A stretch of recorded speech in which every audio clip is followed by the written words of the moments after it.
आप देख रहे हैं ENI live next generation media.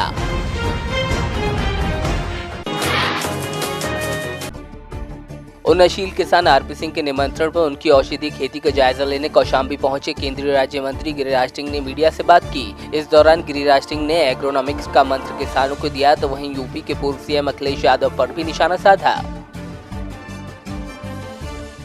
जब उपज का मूल्य ऊपर जाएगा, लागत का मूल्य नीचे आएगा, पैसा जाएगा फिर खेत की ओर, खेत से पैदा होगा कच्चा माल, कच्चे माल से लगेंगे उद्योग धंधे, उद्योग धंधे से मिलेगा रोजगार और रोजगार से बढ़ेगी चीजों की मांग, मांग से मिलेगा उचित दाम, दाम से होगा पूंजी का निर्माण और पैसा जाएगा फिर खेत की ओर। ये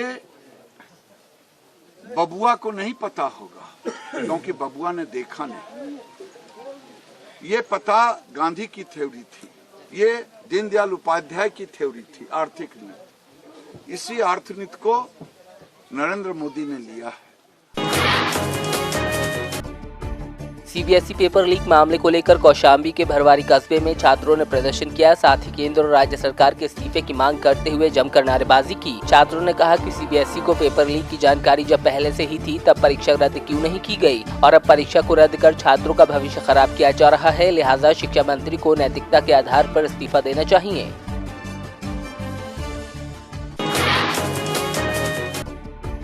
अपने 3 दिवसीय सुल्तानपुर दौरे के दूसरे दिन स्थानीय सांसद वरुण गांधी ने बीजेपी समेत अन्य पार्टियों पर जमकर हमला किया। उन्होंने कहा कि काफी दिन से इस देश में हिंदू मुसलमान और जात पात की राजनीति हुई है जिससे लोग थक चुके हैं। वरुण गांधी ने कहा कि जो चीजें हमें एक दूसरे से अलग करती हैं उनको त्याग देना चाहिए।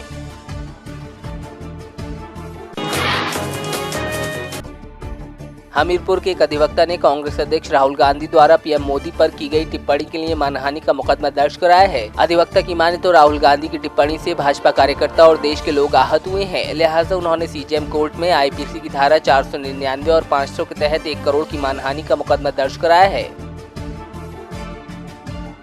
बहुत पुरानी पार्टी है कांग्रेस के जो राष्ट्रीय अध्यक्ष हैं राहुल गांधी, उन्होंने कांग्रेस के अधिवेशन सत्र के दौरान हमारे माननीय प्रधानमंत्री नरेंद्र मोदी के विरुद्ध अपमानजनक टिप्पणी की थी, वक्तव्य की दिया था उन्होंने, जिससे हमें व समाज को जो है भाजपा पार्टी के कार्यकर्ताओं को विशेष आघात पहुंचा।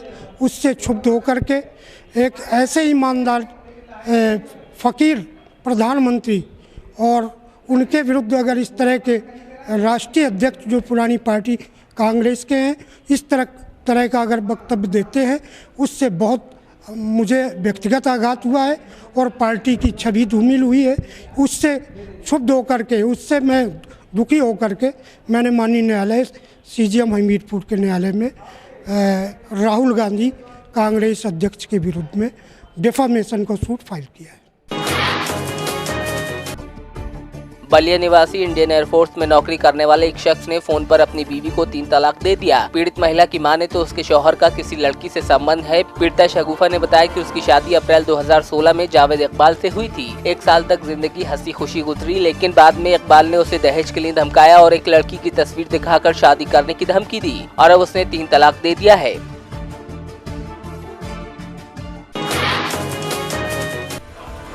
मुरादाबाद आगरा हाईवे का निर्माण करा रही कंपनी की बड़ी लापरवाही सामने आई है। अगर कंपनी के कर्मचारी के साथ किसी तरह की अनहोनी होती है तो ऐसे संसाधन साइट पर मौजूद नहीं है कि पीड़ित कर्मचारी को अस्पताल भेजा जा सके। ऐसा ही मामला उस वक्त देखने को मिला जब कंपनी के काम में लगी मशीन के नीचे दबकर एक किशोर की मौत हो गई और कंपनी के कर्मचारी उसे मशीन के नीचे दबा छोड़कर फरार हो गए। अगर घायल को तुरंत अस्पताल ले जाया जाता तो उसकी जान बच सकती थी।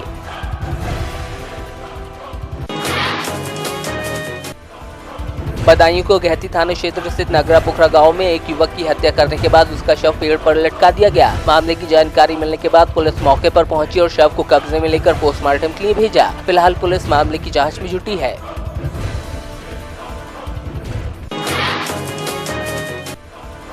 एटा के जसरतपुर स्थित नगल गिरदर गांव में बिजली विभाग की लापरवाही से 3 घरों में आग लगने से भारी नुकसान हुआ है। बताया जा रहा है कि बिजली के तारों से निकली चिंगारी ने एक छप्पर को सुलगा दिया। देखते ही देखते 2 अन्य मकान भी आग की चपेट में आ गए। आग की सूचना देने के 3 घंटे बाद फायर ब्रिगेड मौके पर पहुंची, तब तक सब कुछ खाक हो चुका था।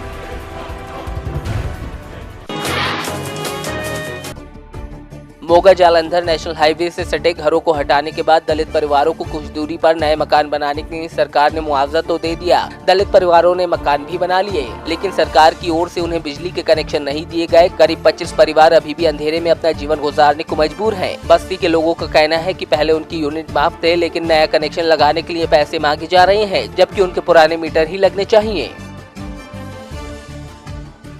समस्या जी यही ਅਸੀਂ ਸੜਕ ਤੇ ਮਤਲਬ ਸਾਡੇ ਘਰ ਸੀਗੇ ਤੇ ਉੱਥੋਂ ਅਸੀਂ ਵੀ ਮਤਲਬ ਸਾਨੂੰ ਪੈਸਾ ਧੇਲਾ ਮਿਲ ਗਿਆ ਵਾ, ਅਸੀਂ ਘਰ ਬਣਾ ਲਏ ਹੋਰ ਥਾਂ ਤੇ ਆ ਕੇ ਤੇ ਉੱਥੇ ਜਿਵੇਂ ਮਤਲਬ ਸਾਡੇ ਮੀਟਰ ਲੱਗੇ ਹੋਏ ਸੀਗੇ, ਮੀਟਰ ਸਾਡੇ ਉਹ ਇੱਧਰ ਨਹੀਂ ਆ ਰਹੇ ਹੈਗੇ। ਸਾਨੂੰ ਵੀ ਮਤਲਬ ਉੱਥੇ ਸਾਨੂੰ ਜੇਈ ਨੇ ਕਹਿ ਦਿੱਤਾ ਵਾ ਵੀ ਤੁਸੀਂ ਇੱਥੇ ਵੀ ਉਹ ਦੋ ਸਾਨੂੰ 70000 ਰੁਪਇਆ ਦਿਓ, ਫਿਰ ਅਸੀਂ ਟਰਾਂਸਫਾਰਮ ਰੱਖਾਂਗੇ ਇੱਧਰ ਨਵੇਂ ਪਾਸੇ ਜਿੱਧਰ ਆਏ ਆ। ਤੇ ਸਾਡੇ ਉਹ ਜਿਹੜੇ ਪੁਰਾਣੇ ਮੀਟਰ ਸੀਗੇ ਉਹ ਸਾਡੇ ਇੱਧਰ ਲੱਗ ਨਹੀਂ ਰਹੇਗੇ। एनसीपी प्रमुख और पूर्व केंद्रीय कृषि मंत्री शरद पवार सोलापुर मध्यवर्ती बैंक के शताब्दी महोत्सव में शिरकत करने पहुंचे, जहां उन्होंने कहा कि पूरे महाराष्ट्र में 2015 से अब तक 40% किसान आत्महत्या के मामले बढ़े हैं। उन्होंने कहा कि राज्य सरकार द्वारा किसानों के कर्ज माफी पर उन्हें खुशी है, लेकिन पूर्व प्रधानमंत्री मनमोहन सिंह के दौर में जिस तरह किसानों का कर्ज माफ हुआ था, ऐसी कर्ज माफी अभी तक नहीं हो पाई है।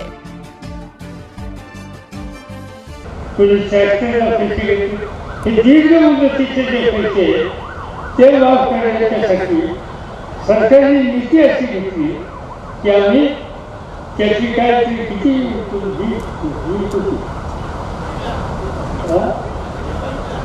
1.5 लाख पर्यंतची रक्कम ही राज्य सरकारच्याकडून भरली जाईल।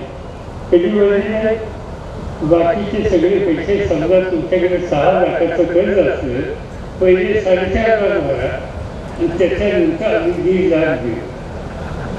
आता त्याच्याकडे 4.5 भरायला असेल तर तो खरं